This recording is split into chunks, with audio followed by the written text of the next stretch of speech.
আমি বিএনপির কথা বলতে চাই না, জামাতের কথা বলতে চাই না।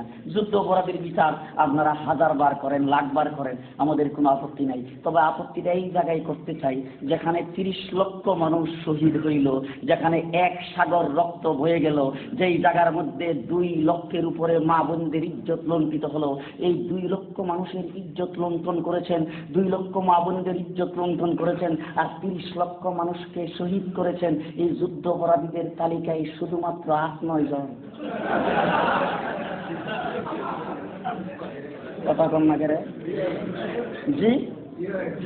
মাননীয় প্রধানমন্ত্রী, আপনার বিআই সাহেব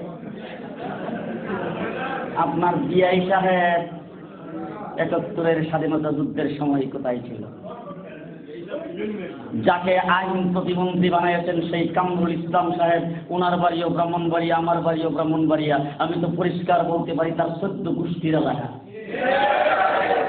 কোথায়? আপনার আসলের ভিতরে যেই সমস্ত রেজাকার আছে সেইগুলিকে আপনি ধরেন না, তাদের কাছে দিয়েও যান না, তাদের সম্পর্কে কোনো কথাই বলতে রাজি না। তাই আপনি যুদ্ধ অপরাধী হিসেবে বিচার করতেছেন কাদের?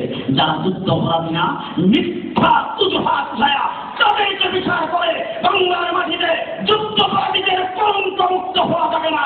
সঠিক যুদ্ধ অপরাধীদের বিচার আমরাও চাই, করতেই হবে বাংলার মাটিতে। যুদ্ধ অপরাধীদের বিচার করেন, আমাদের কোনো আপত্তি নেই। আমরা জামাত আর বিএনপি নয়, জামাত আর বিএনপিকে সমর্থন করি না। জামাত ইসলামকে 10 দিন তো আরো 5 বছর আগে, তখন তো আমরা মাঠে নামি নেই।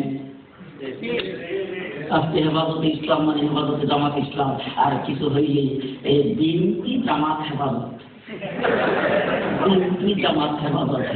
মাননীয় প্রধানমন্ত্রী, আপনি গুগু দেখেছেন, গুগুর ফাঁদ দেখেন নাই।